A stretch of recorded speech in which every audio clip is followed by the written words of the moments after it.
I'm Martin Fisher, leader of Tandridge District Council.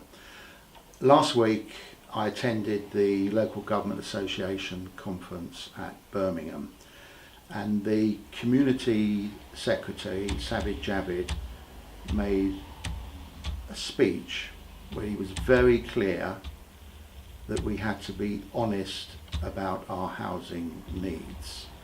And it's quite clear to me that if we don't build houses to meet that honest need requirement, then the government will decide how many houses will be built in Tandridge, and the developers will decide where they are built. So it's up to us to develop a robust local plan which is based on evidence that meets the honest need requirement.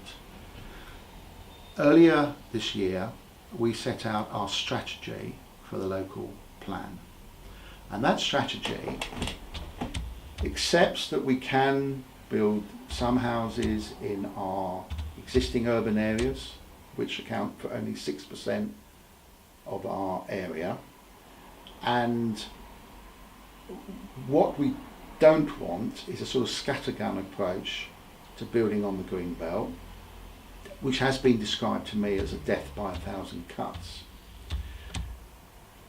What we have developed is a strategy of a garden village,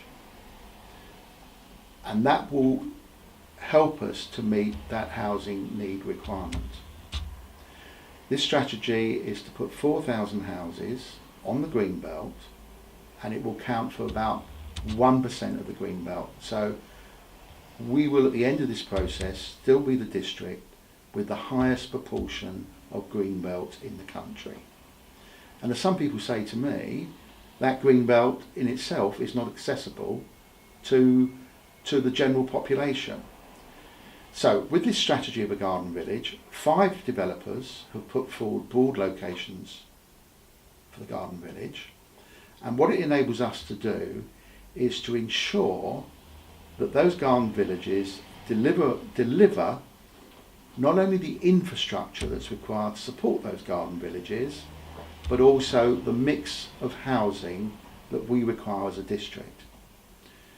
Tandridge is one of the least affordable places to live in the country.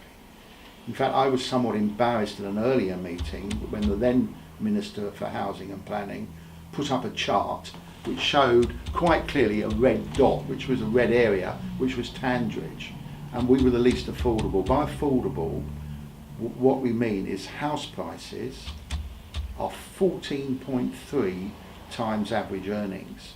So that means houses are completely unaffordable to our younger population and average earners. And it's by pursuing this strategy of a garden village, that's one of the key issues I want to address. I want to have houses that are more affordable, a better affordable mix in Tandridge at the moment, and at the same time build a new secondary school, a new health centre, a road infrastructure that doesn't only support that village but supports the wider network, and that way we get benefits for all Tandridge residents. A new secondary school would clearly relieve the pressure on secondary schools elsewhere in the district. A new health centre would relieve pressure on existing health services.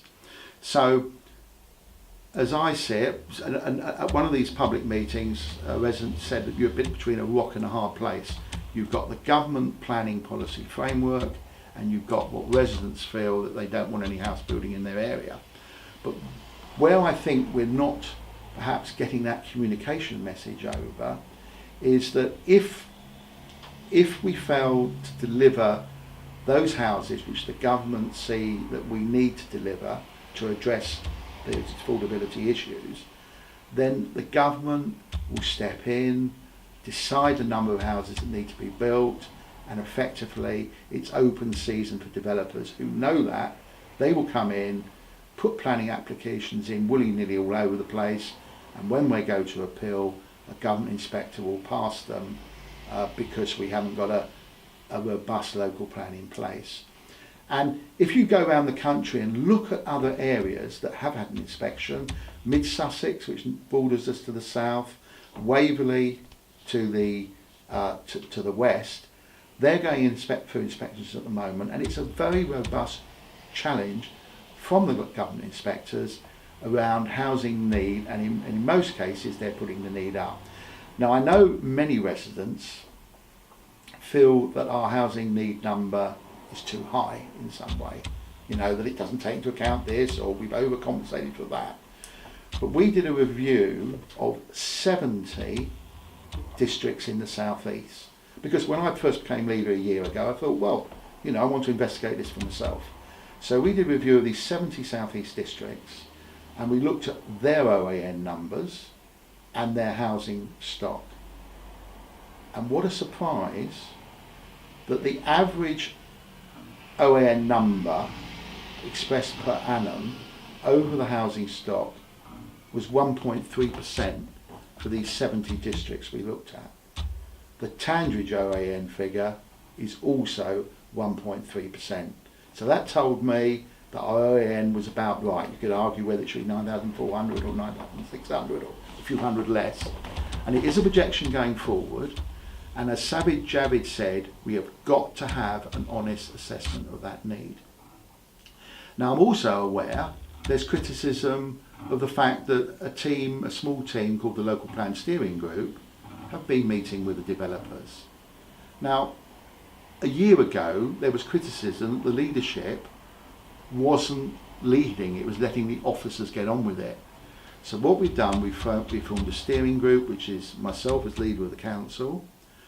It includes the chairman and vice chairman of planning and the leader of the opposition, and that gives us an opportunity to give broad, closer direction to what the work the officers are doing. As we are aware they're meeting with developers, it seemed right that we should meet developers so that we could look at them and make clear to them it's not about us choosing which is the right development, but it enables us to make absolutely crystal clear to Mr. Developer, if you want us to even consider your site, it's got to give me new schools, a new health centre, highways improvements, and by highways improvements, I'm not talking about a little mini roundabout somewhere. I'm talking about perhaps an upgrade to junction 6 at the M25, perhaps a new spur road off the M23, major improvements to the carriageway on perhaps our major A roads that run through Tandridge. So we're not talking about fiddling at the edges. There's got to be real improvements in infrastructure. And in the same way, when we talk about housing mix, I don't want them to build, loads of 4 or 5 bedroom detached houses. We need houses, perhaps even 1 bedroom, 2 bedroom houses, bungalows, some of the developers are talking about, so that we give hope for people, especially to the younger generation, that they can buy a house or rent a house or live in a house in Tandridge. I spoke recently to the head of the NHS Trust, Michael Wilson, who described a real problem that he has coming up over the next few years. Recruitment of nurses, recruitment of junior doctors.